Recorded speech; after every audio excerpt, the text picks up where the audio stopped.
So last time we have seen simplex method. 2 variable problem के लिए हमने simplex method discuss की थी और उसमें हमने working of simplex method discuss की थी. सो 2 वेरिएबल के केस में हमने ये देख लिया है. Now we consider more than 2 variables. So more than 2 variables के लिए हम एक प्रॉब्लम लेते हैं, उसको देखते हैं सॉल्व कैसे होगी. And also we will discuss unique solution, multiple solution and unbounded solutions. तो यूनिक सोल्यूशन का मीनिंग है कि एक ही सोल्यूशन हो और कोई सोल्यूशन नहीं हो, और मल्टीपल का मीनिंग है कि एक से ज़्यादा सोल्यूशंस हो, और अनबाउंडेड सोल्यूशन का मीनिंग है कि सोल्यूशन बाउंडेड नहीं हो. दैट मीन्स उसको इनडेफिनेटली हम इंक्रीज कर सकें. So in this lecture we will discuss simplex method for more than 2 variables. So सबसे पहले हम डिस्कस करते हैं unique optimal solution. So again यहाँ पर भी हम क्या करेंगे, maximization problem with less than और equal to type inequalities. So एक डेफिनेट जो फ्रेमवर्क है हमारा वो है maximization problem with less than और इक्वल टू इनइक्वलिटीज. बाकी दूसरे टाइप की जो इनइक्वलिटीज़ हैं, ग्रेटर देन और इक्वल टू इक्वलिटीज़ हैं, उनको हम कन्वर्ट करते हैं मैक्सिमाइजेशन प्रॉब्लम में विथ लेस देन और इक्वल टू टाइप इनइक्वलिटी. तो ये कैसे करेंगे ये हम आगे डिस्कस करेंगे. So consider this 3 variable maximization problem. Okay, so maximize z equal to 3x1 plus 5x2 plus 4x3. सब हम यहाँ पर मोर देन 2 वेरिएबल का केस डिस्कस करने वाले हैं, सब्जेक्ट टू दीज कॉन्स्टेंट्स. तो यहाँ पर सारे कांस्टेंट क्या है, लेस देन और इक्वल टू टाइप है, इसलिए इसमें ज़्यादा कुछ करना नहीं पड़ता है. स्ट्रेट वे आपको मेथड स्टार्ट करना है. सो फर्स्ट स्टेप क्या है इसमें, नहीं सिंप्लेक्स नहीं, स्टैंडर्ड फॉर्म. हाँ, स्टैंडर्ड फॉर्म में इसको कन्वर्ट करो. सो स्टैंडर्ड फॉर्म के लिए आपको सिलेक्ट वेरिएबल्स लगेंगे. फर्स्ट में S1 लगेगा, सेकंड में S2, थर्ड में S3. ओके, सो इसको पहले हम स्टैंडर्ड फॉर्म में इस तरह से कन्वर्ट करते हैं. RHS पॉजिटिव है, सो कोई प्रॉब्लम नहीं है. सो ये स्टैंडर्ड फॉर्म में हमने इसको लिख लिया है. सो this is the first step in any linear simplex method. कोई भी सिंप्लेक्स मेथड आप किसी भी प्रॉब्लम के लिए लगा लो. First of all you have to put the linear programming problem into its standard form. So select variable use करके हमने स्टैंडर्ड फॉर्म में लिख लिया है. Now set up the simplex table. So simplex table के लिए जो सेटअप है वो आपको पता है. सबसे पहले आपको जो है वेरिएबल्स है वो लिखना है टॉप रो में. सो सिंप्लेक्स टेबल हम यहाँ पर बनाते हैं. Initial basic feasible solution again 0 0 0 से स्टार्ट करेंगे हम. सो ये ओरिजिन से स्टार्ट हो रहा है अगेन. सो इनिशियल सॉल्यूशन क्या है, S1 equal to 8, S2 equal to 10 and S3 equal to 15. So initial basic feasible solution ये है इस प्रॉब्लम का, and it is starting from origin. और z की जो वैल्यू है वो क्या है, 0. So initial basic feasible solution में z इक्वल टू 0 है. Initially z equal to 0. अब z को इंक्रीज कर सकते हैं या नहीं ये हम आगे सिंप्लेक्स मेथड में देखेंगे. सो this is the simplex table. So simplex table का ये सेटअप आप ध्यान रखो. ये इटरेशन नंबर है, दैट मीन्स कि स्टेप नंबर जिसको हम बोल सकते हैं. सो ये आपके पास में जो वेरिएबल्स हैं, decision variables x1 x2 x3, and ये स्लैक वेरिएबल्स हैं, और ये कॉलम बी है जो राइट हैंड साइड में वैल्यूज़ है कांस्टेंट की, वो वैल्यूज़ हैं. और ये जो कोएफिशिएंट्स हैं ये कांस्टेंट के जो कोएफिशिएंट्स हैं वो हैं. तो फर्स्ट कांस्टेंट में जो कोएफिशिएंट है वो है, सेकेंड वाले कांस्टेंट में जो कोएफिशिएंट्स हैं, थर्ड वाले कांस्टेंट में जो कोएफिशिएंट्स हैं, and this is z. So z को हमने ओरिजिनली z आपको ये दिया है 3x1 plus 5x2 plus 4x3. तो इसको मैंने इस तरह से लिखा हुआ है 3x1 minus 5x2 minus 4x3 equal to 0.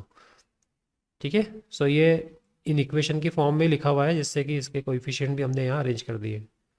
सो यहाँ पर जो नेगेटिव कोएफिशिएंट है सारे वो एक्चुअली ऑब्जेक्टिव फंक्शन में पॉजिटिव कोएफिशिएंट्स है. तो ये इनिशियल सेटअप है. नहीं, अब क्या करते हैं, नेक्स्ट स्टेप क्या है आप बताते जाओ. What is the next step, incoming. तो इनकमिंग कैसे फाइंड करेंगे हम, मैक्सिमम नेगेटिव, लार्जेस्ट नेगेटिव को. क्योंकि यहाँ लार्जेस्ट नेगेटिव जो कोएफिशिएंट है वो लार्जेस्ट पॉजिटिव है ओरिजिनल फंक्शन में, ठीक है। सो लार्जेस्ट नेगेटिव है -5, तो ये -5 जिसके नीचे है वो वेरिएबल हो गया incoming variable. That mean x2 को इंक्रीज करना फिजिबल है, क्योंकि x2 को इंक्रीज करने से 1 यूनिट इंक्रीज करने से z 5 यूनिट्स इंक्रीज होता है, जबकि x1 के 1 यूनिट इंक्रीज करने से z 3 यूनिट्स इंक्रीज होता है, एंड x3 को 1 यूनिट देने से ये 4 यूनिट्स होता है। सो इन सब में सबसे ज़्यादा रैपिडली जो इंक्रीज है वो x2 के कारण है। सो इसको हमने चूज़ किया एज इनकमिंग वेरिएबल, सो मार्क कर लेंगे इसको। ये नॉट ऑप्टिमल है, सबसे पहले हमने इसको नोट कर लिया कि नॉट ऑप्टिमल, बिकॉज ये सारे नेगेटिव हैं। जब तक कि ये सारे नॉन नेगेटिव नहीं आ जाए इस रो के अंदर, Z row is important, Z row से मालूम पड़ेगा कि अब ये इंक्रीज होगा या नहीं। सो अभी जब तक ये नॉन नेगेटिव नहीं आते सारे, तब तक ये नॉट ऑप्टिमल है। सो हमने यहाँ पे चूज़ किया, मार्क कर लिया ये वाला कोएफिशिएंट -5 हमने मार्क किया इनकमिंग वेरिएबल के लिए। तो इनकमिंग वेरिएबल हो गया x2। अब आउटगोइंग वेरिएबल इनमें से कोई एक होगा, वो डिसाइड करेंगे हम on the basis of minimum positive ratio.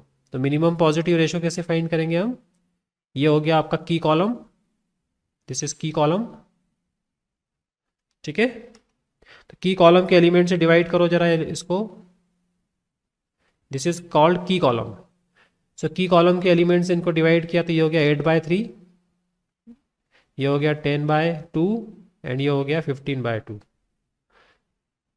Okay, so minimum positive ratio के लिए हमने ये कर लिया, ठीक है। ये मिनिमम पॉजिटिव रेशो का मीनिंग है हम इंटरसेप्ट देख रहे हैं, एक्स वाई जेड एक्सिस जो भी है जिन पर, उन पे इंटरसेप्ट हम देख रहे हैं। फिर इनमें से मिनिमम क्या है वो आप चेक करो। सो मिनिमम कौन सा है, 8/3। सो 8/3 को हम मार्क करेंगे as a outgoing variable, so S1 will be outgoing variable. So 8/3 को मार्क कर लिया because it is minimum positive. अच्छा, मिनिमम पॉजिटिव ही देखना है क्योंकि आपको जो सॉल्यूशन स्पेस है आपका वो फर्स्ट क्वाड्रेंट है, जहाँ x1 x2 x3 तीनों ग्रेटर देन और इक्वल टू 0 है। सो नेगेटिव वैल्यू अगर आती है कॉलम बी में, उसको अवॉइड करना है। नेगेटिव की वैल्यू का मीनिंग है कि वो थर्ड क्वाड्रेंट, फोर्थ क्वाड्रेंट या उसमें, तो वहाँ वैल्यू हमको नहीं फाइंड करना है। सो ये हो गया अब आउटगोइंग, ठीक है। तो नेक्स्ट स्टेप में क्या होगा, ये x2 कहाँ पे आएगा, यहाँ पर आएगा। x2 will replace this S1 and this row will be modified, इस रो को हम मॉडिफाई कर लेंगे। सो नेक्स्ट स्टेप में जो वेरिएबल्स होंगे वो क्या है, तो ये अभी जो दे है ये बेसिक वेरिएबल्स थे और ये सारे नॉन बेसिक हैं, जो ऊपर लिखे हैं वो नॉन बेसिक हैं। तो उनमें से एक बेसिक वेरिएबल बन गया, जो x2 है वो बेसिक वेरिएबल बना, तो यहाँ आ गया x2, S2 and S3 as it is, z भी ऐसे ही रहेगा। सो x2 की जो रो है उसको मॉडिफाई करेंगे हम। सो की एलिमेंट, ये जो एलिमेंट है इससे डिवाइड कर देंगे हम। सो ये वाला हो जाएगा 2/3, ये होगा 1, this is 0, this is 1/3, this is 0 0 8/3। सो ये जो नई रो है जहाँ x2 से हमने रिप्लेस किया S1 को, उस रो को इस तरह से हम लिखेंगे। तो ये की एलिमेंट जो भी है इसको 1 इसलिए किया है ताकि आगे हम 0 कर सकें, जस्ट रो ऑपरेशन जैसा लगाते हैं हम मैट्रिक्स में, उसी तरह से यहाँ लगा रहे हैं। नाउ यूजिंग दिस 1, अब क्या करना है, इन दोनों को 0 करना है। तो इस कॉलम में 0 करने के लिए क्या करना पड़ेगा, फर्स्ट ऑफ ऑल इसको 0 करेंगे हम। सो यहाँ -2 से मल्टीप्लाई करके इस रो में ऐड कर दें, दैट मीन्स इस पूरी रो को -2 से मल्टीप्लाई करें हम और इसको इस सेकेंड रो में ऐड कर दें, तो रिजल्ट जो भी आएगा उसको हम यहाँ लिखेंगे, ठीक है। सो -2 से मल्टीप्लाई किया और यहाँ ऐड किया इसमें -4/3, देन -2, ये हो गया 0, देन इसमें मल्टीप्लाई किया -2 से, ये 0 है और ये 5 है तो 5 ही रहेगा। फिर -2 से -2/3 हो गया, ये -2/3 + 0 -2/3, ठीक है। उसके बाद में ये हो गया 1 एंड दिस इज 0 एंड ये कितना होगा -16/3 + 10, तो कितना हो गया 14/3, ठीक है। -2 से इसको मल्टीप्लाई किया तो ये -16/3 और फिर 10 में ऐड कर दिया हमने, तो ये हो गया +14/3। इस रो में हमने -2 से मल्टीप्लाई किया और इस वाली रो में ऐड कर दिया, तो जो भी रिजल्ट आ रहा है उसको यहाँ लिखा हमने, that means we are modifying this row. Same चीज़ यहाँ पर करेंगे हम, -2 से इसको मल्टीप्लाई करेंगे हम और यहाँ पर ऐड कर देंगे, तो वही चीज़ है, -2 से मल्टीप्लाई करके ऐड किया। सो जो मॉडिफाइड रोज है मैं वो लिख रहा हूँ जो यहाँ पर आई है।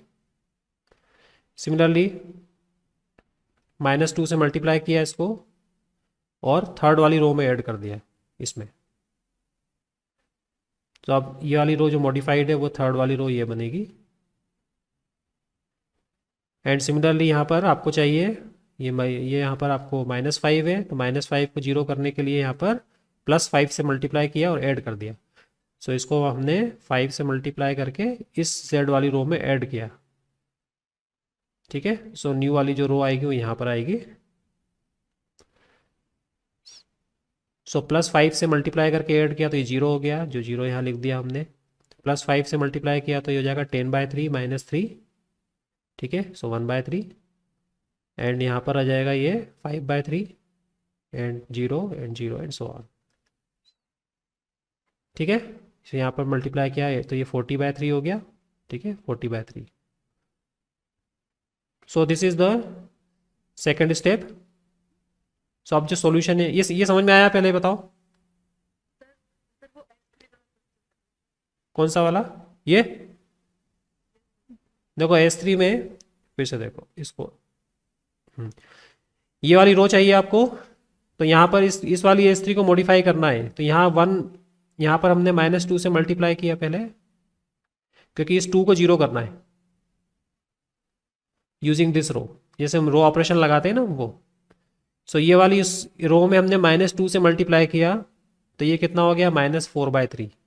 सो -4/3 +3 यहाँ ऐड कर दो, यहाँ पर -2 से, तो -4/3 +3 कितना होगा, ये यहाँ आएगा ये, ठीक है। ये 0 हो गया, यहाँ -2 है, -2 को इसमें ऐड किया 0, फिर -2 से मल्टीप्लाई किया हमने इसमें, तो ये 0 है, 0 इंटू -2 और ये 4, तो ये 4 एज इट इज़ रहेगा। फिर यहाँ पर -2 से मल्टीप्लाई किया तो ये हो जाएगा -2/3 -2/3 + 0 -2/3, ठीक है। फिर ये 0 से तो 0 ही रहेगा, फिर ये 0 से मल्टीप्लाई करके यहाँ ऐड किया तो ये 1 आ जाएगा, ठीक है। और ये माइनस ये हो जाएगा 16/3 -16/3 +15, तो कितना हो गया ये 29/3।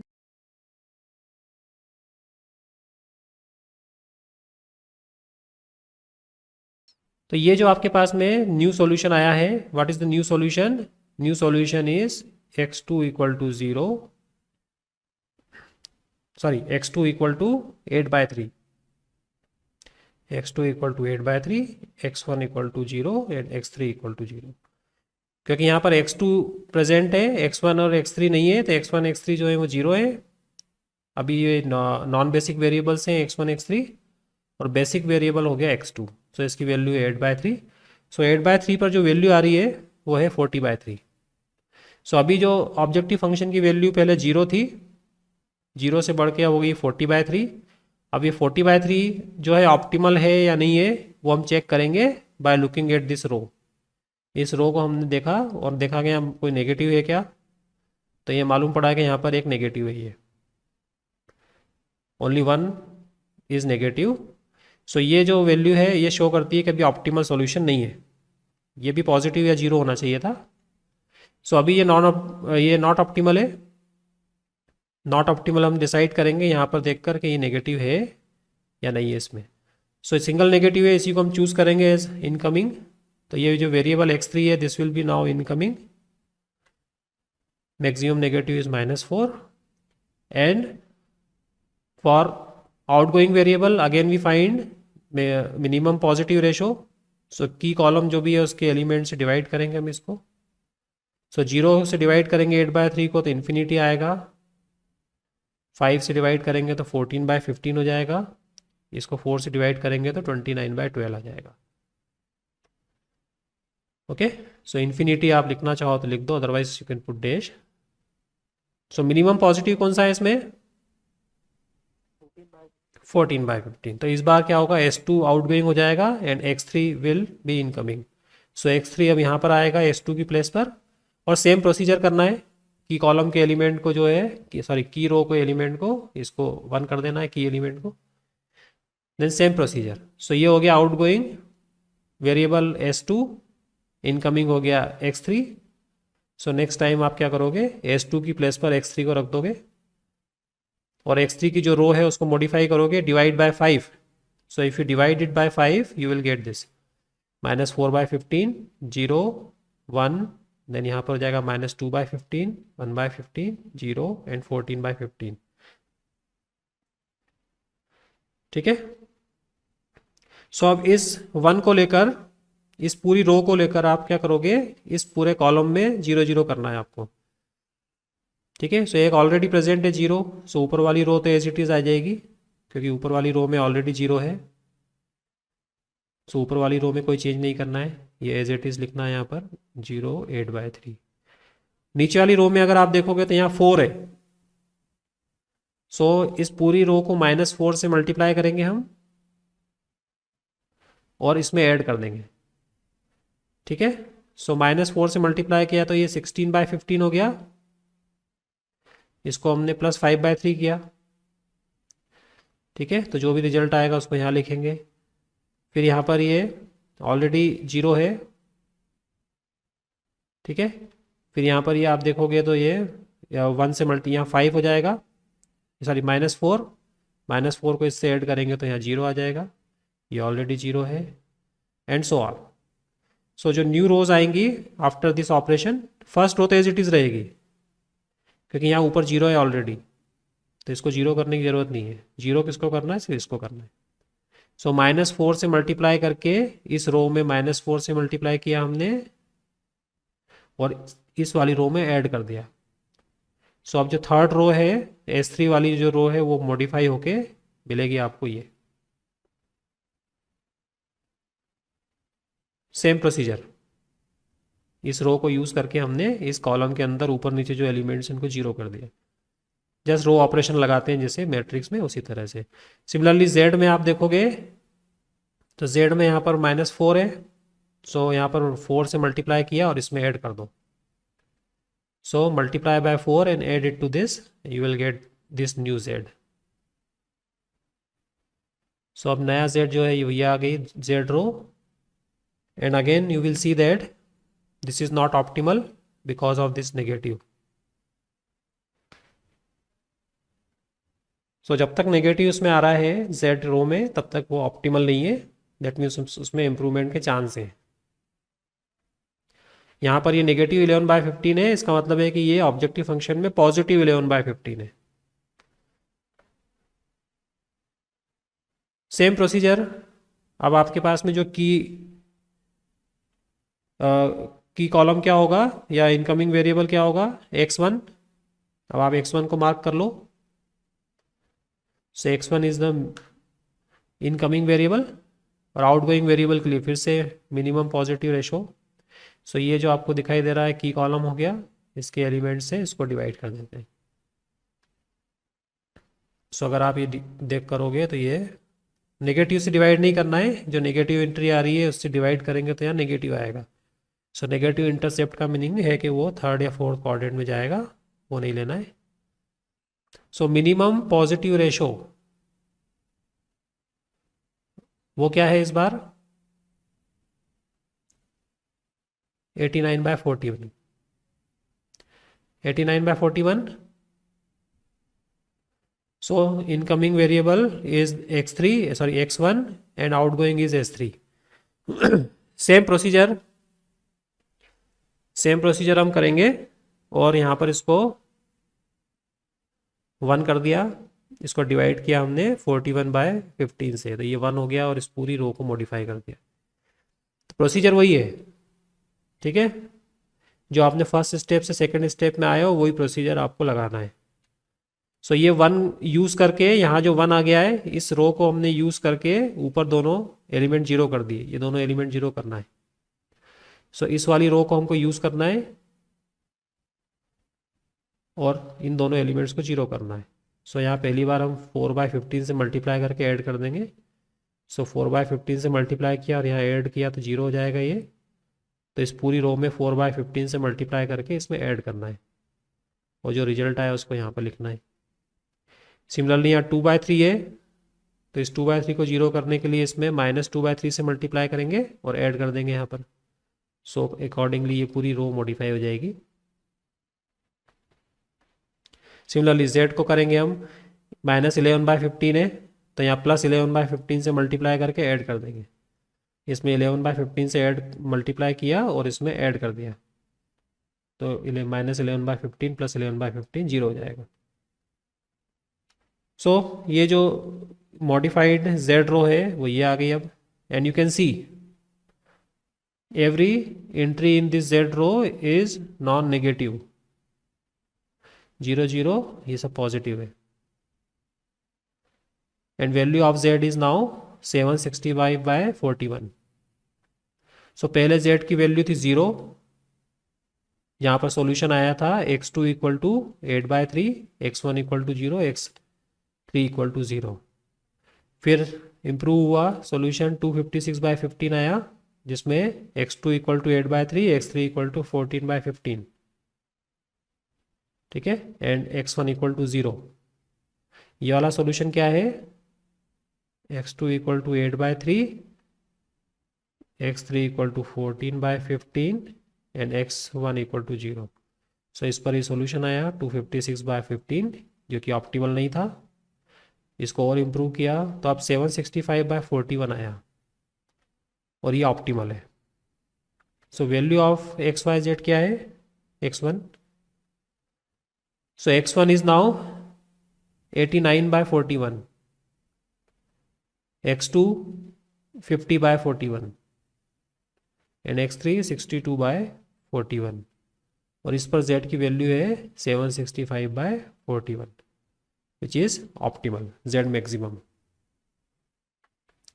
अब इससे ज़्यादा ये इम्प्रूव नहीं हो सकता है, तो यहाँ ये इंडिकेशन है 0 0 और सारी वैल्यू पॉजिटिव आ गई है। सो z can not be improved further. So 3 variable की प्रॉब्लम आपको समझ में आई। बहुत सेट प्रोसीजर है, आपको एक बार जो करना है वही काम आगे सारी स्टेप्स में करते जाना है। इनकमिंग, आउटगोइंग, देन मॉडिफाइड रो, जो भी है इनकमिंग रो जो है वो मॉडिफाई करके उसको यूज़ करके बाकी की सारी रोज में जीरो करना है उसको पर्टिकुलर कॉलम में। तो ये मैक्सिमाइजेशन प्रॉब्लम थी 3 वेरिएबल्स के लिए। अब मिनिमाइजेशन प्रॉब्लम है अगर, तो उसको कैसे आपको कन्वर्ट करना है वो हम डिस्कस करते हैं। मान लो कभी आपको मिनिमाइजेशन प्रॉब्लम दी हुई है, इस तरह की कोई प्रॉब्लम है जिसमें मिनिमाइजेशन ऑफ z है, z आपको करना है। सो सबसे पहले आपको मिनिमाइजेशन ऑफ z जो दिया है इसको मैक्सिमाइजेशन ऑफ z लिखना है, क्योंकि आपकी जो अभी प्रोसीजर हमने डिस्कस की है वो मैक्सिमाइजेशन वाली प्रॉब्लम के लिए। हालांकि आप मिनिमाइजेशन के लिए यूज़ करना चाहते हो तो थोड़ा सा चेंज आएगा। z रो में हम नेगेटिव देख रहे हैं तो हम z रो में अब पॉजिटिव देखेंगे, मैक्सिमम पॉजिटिव लेके काम करेंगे। सो इट डजेंट मैटर, लेकिन अगर आप एक सेट प्रोसीजर दिमाग में बिठाना चाहते हो तो फिर उसको एक ही प्रोसीजर ध्यान रखो, मैक्सिमाइजेशन वाला। तो सबसे पहले हम इसको मिनिमाइजेशन को मैक्सिमाइजेशन फंक्शन में कन्वर्ट करेंगे। सो इसमें इस तरह से हम कन्वर्ट करते हैं कि ये minimum of z is same as maximum of -z। This is x1 + 3x2 + -3x3 -3x3। सबसे पहले जो मिनिमाइजेशन वाला फंक्शन है z, उसको हम इस तरह से लिखते हैं z star is a new function which is maximum of -z। So minimum of z is maximum of -z, इसको ऐसा कन्वर्ट करते हैं हम। This is same as maximum of -z।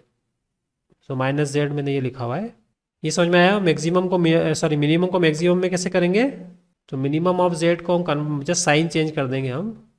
जैसे इसको इस तरह से भी समझ सकते हो कि किसी प्रोडक्ट पे अगर मैक्सिमम प्रॉफिट 100 रुपीज़ है तो मैक्सिमम लॉस भी 100 रुपीज़ ही होगा, ठीक है। किसी प्रोडक्ट को बेचने पर अगर सेल करने पर प्रॉफिट 100 रुपीज़ होता है मैक्सिमम, सो उस प्रोडक्ट को नहीं बेचने पर या उस प्रोडक्ट को फ्री में देने पर 100 रुपीज़ का लॉस होगा। तो इस तरह से हम इसको कन्वर्ट करते हैं मिनिमाइजेशन को मैक्सिमाइजेशन में। सो स्टैंडर्ड फॉर्म जब लिखेंगे हम, इसमें हम क्या लिखेंगे, this is important, Z star is a new function which is maximum of minus Z. So Z star, अब हमको मैक्सिमाइज जेड स्टार को करना है, ठीक है, मैक्सिमाइज ऑफ माइनस जेड, ठीक है। सो साइन चेंज कर दिया है, -x1 + 3x2 - 3x3। बाकी कांस्टेंट में कुछ नहीं करना है, कांस्टेंट में तो स्टैंडर्ड फॉर्म में जैसे लिखते हैं वैसे ही लिखना है। सो कांस्टेंट में ये फर्स्ट वाले में कोई चेंज नहीं करना है, s1 की ज़रूरत पड़ेगी। सेकंड वाले में अगर आप देखोगे तो यहाँ -1 से पहले मल्टीप्लाई करेंगे हम, बिकॉज RHS नेगेटिव है इसकी, RHS पॉजिटिव होना चाहिए स्टैंडर्ड फॉर्म में। So multiply through out by -1 and right using S2। Similarly third वाले में भी कोई प्रॉब्लम नहीं है, S3 यूज़ किया हमने। So this is the standard form of minimization linear programming problem. So ये चीज़ इंपॉर्टेंट है, मिनिमाइजेशन के केस में आपको इसको इस तरह से कन्वर्ट करना है, just to start the solution find करने के लिए। सो अब आपको जेड स्टार को मैक्सिमाइज करना है, सिंपल सी बात है, जो भी वैल्यू आएगी उसमें हम माइनस साइन लगा देंगे जेड में, जेड स्टार में, तो वो ओरिजिनल फंक्शन की मिनिमम वैल्यू मिल जाएगी। So set up the simplex table, simplex table set up कर लो x1 x2 x3 को यूज़ करके। इनिशियल बेसिक फिजिबल सॉल्यूशन वही है, x1 x2 x3 = 0, s1 = 7, s2 = 12, s3 = 10, ठीक है। Put x1 x2 x3 = 0, so Z star की वैल्यू भी 0 हो जाएगी। Now set up the simplex table as usual, जैसे हम सेटअप करते हैं, and find the maximum negative. अभी ये ऑप्टिमल है क्या, because of this negative value this is not optimal. So अभी जेड स्टार को इम्प्रूव कर सकते हैं हम। सो x2 को अगर इंक्रीज करते हैं हम तो एक जेड स्टार इम्प्रूव होगा। सो मिनिमम रेशो फाइंड कर लो, ये हो गया incoming variable, x2 is incoming variable. What is outgoing variable, minimum positive ratio निकालो इसका। सो यहाँ पर आप देखोगे ये this is the key column, की कॉलम के एलिमेंट से इसको डिवाइड करेंगे हम। सो यहाँ नेगेटिव है इसलिए इसको डैश लगा देंगे, there is no need to divide. Similarly second में भी नेगेटिव है, 12/-4, इसको भी हम नहीं लिखेंगे। लास्ट वाला हम लिखेंगे 10/3, ये 10/3 है, sorry 10/3। S3 is outgoing, x2 is incoming. Modify कर लो इसको। सो मॉडिफाई करने के बाद में this is the new row, ये 10/3 है यहाँ पर, इसको सो इसको 1 कर दिया हमने, एज यूजुअल इसको 1 कर दिया 3 से डिवाइड लगा के। सो -4/3, दिस इज 8/3, 0 0 1/3 10/3। अब इस 1 को यूज़ करके इसको 0 करना है। सो इस रो में 4 का मल्टीप्लाई करो और यहाँ ऐड कर दो, ठीक है। सो 4 का मल्टीप्लाई करेंगे तो ये 0 हो जाएगा, और बाकी जो भी है वो मॉडिफाई होंगी एंट्रीज इस पूरी रो में। सिमिलरली ऊपर -1 है तो यहाँ पर नेक्स्ट टाइम 1 का मल्टीप्लाई करके ऐड कर दो तो ये पूरी रो मॉडिफाई हो जाएगी। So this is the modified rows, so these are modified rows. Same procedure, जो प्रोसीजर है वही करना है आपको, सिर्फ इनिशियली मिनिमाइजेशन को मैक्सिमाइजेशन में लिखना था, बाकी प्रोसीजर वही है।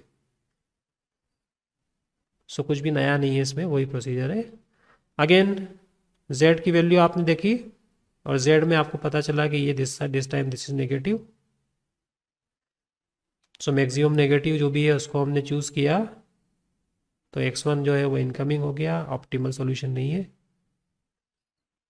Again you divide by the elements of की कॉलम, इसके कॉलम से इसके एलिमेंट से इसको डिवाइड किया हमने, एंड यू फाइंड दैट 31/5। इनको लिखना ही नहीं है एक्चुअली यहाँ पर। सो 31/5 is the minimum positive ratio, minimum positive ratio is 31/5, okay. So next time हम क्या करेंगे, इसमें S1 की प्लेस पे x1 रखेंगे और इसको 1 कर देंगे, डिवाइड बाय 5/3। सो अब आपके पास में न्यू सॉल्यूशन में x1 x2 आ गए और s3 एज इट इज़ है, और ये मॉडिफाई हो गई रो, इसको डिवाइड कर दिया हमने 5/3 से। So again using this 1 we make -22/30 -4/30। So यहाँ पर +22/3 से मल्टीप्लाई की इस रो में, इसमें +22/3 से मल्टीप्लाई करके यहाँ ऐड कर दिया, तो ये रो मॉडिफाई हो जाएगी। सिमिलरली ये वाली रो भी मॉडिफाई होगी, +4/3 से मल्टीप्लाई करके यहाँ ऐड किया, देन +3 से मल्टीप्लाई करके इसमें ऐड कर दिया हमने। सो मॉडिफाइड रोज जो है वो मैं लिख रहा हूँ, ये अल्टीमेटली आपके पास में मिलेगा। And you see that here it is optimal, क्योंकि सारे पॉजिटिव हैं, दैट मीन्स नॉन नेगेटिव है सारी values. So this time it is maximum. So पहले जेड स्टार की वैल्यू 0 थी, फिर जेड स्टार की वैल्यू 10 हुई, 10 के बाद में फिर इम्प्रूव होके 143/5 हो गई। And now Z star can not be improved, you can C all entries are non-negative. So this is optimal, and optimal solution is this: x1 equal to 31/5, x2 equal to 58/5 and x3 equal to 0। क्योंकि यहाँ x3 है नहीं इसके अंदर, इस column के अंदर x3 नहीं है, तो x1 इक्वल टू हो गए 31/5, x2 equal to 58/5 and x3 equal to 0। And z star is 143/5, but we need z, तो माइनस साइन लगा दो इसमें। सो z की जो वैल्यू है, मिनिमम वैल्यू, वो है -143/5। So z is -143/5 minimum at x1 equal to 31/5, x2 equal to 58/5 and x3 equal to 0।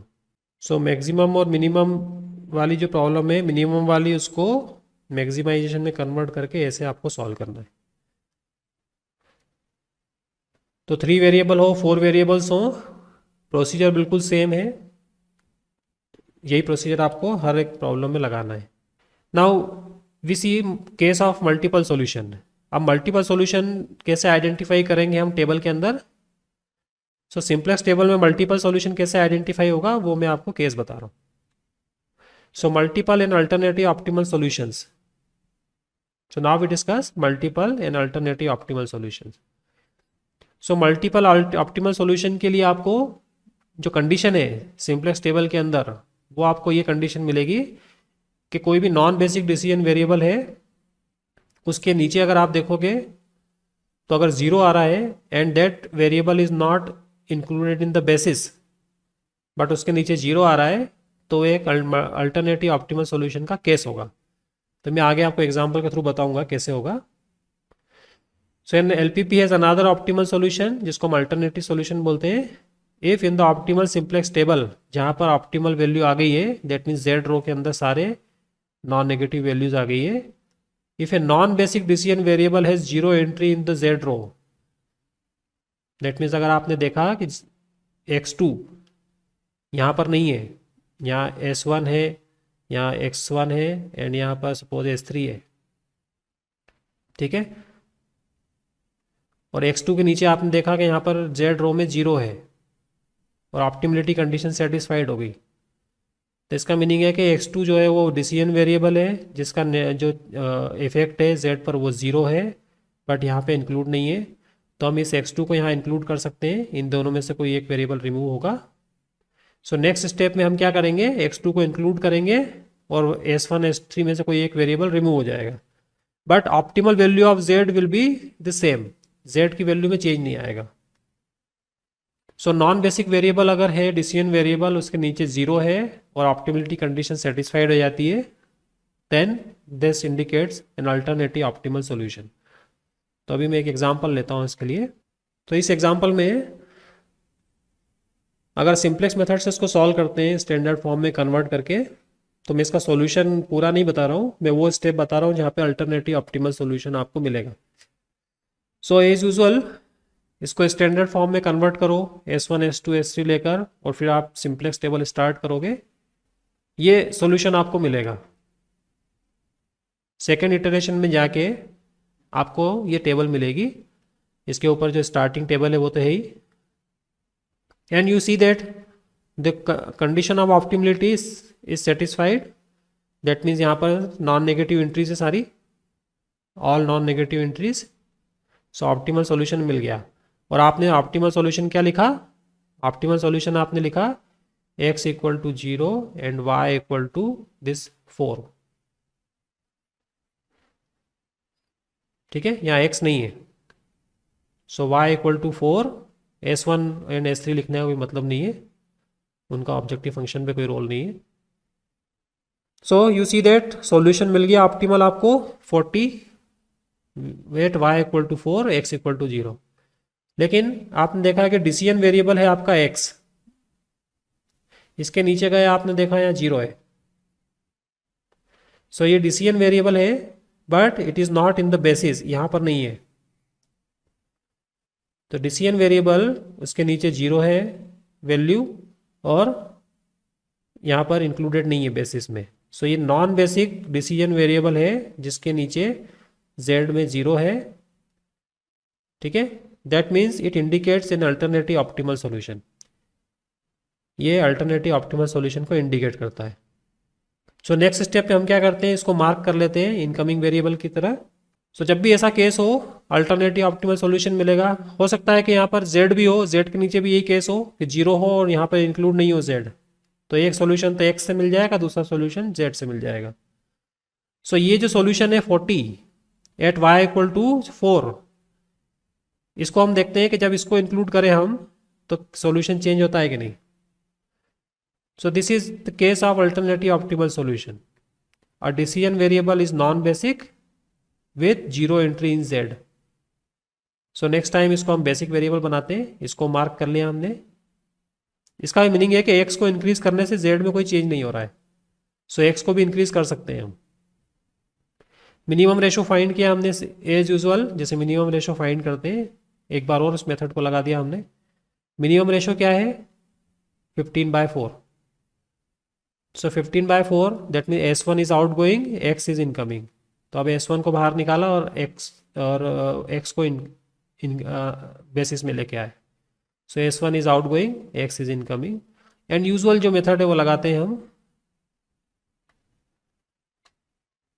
So now you can C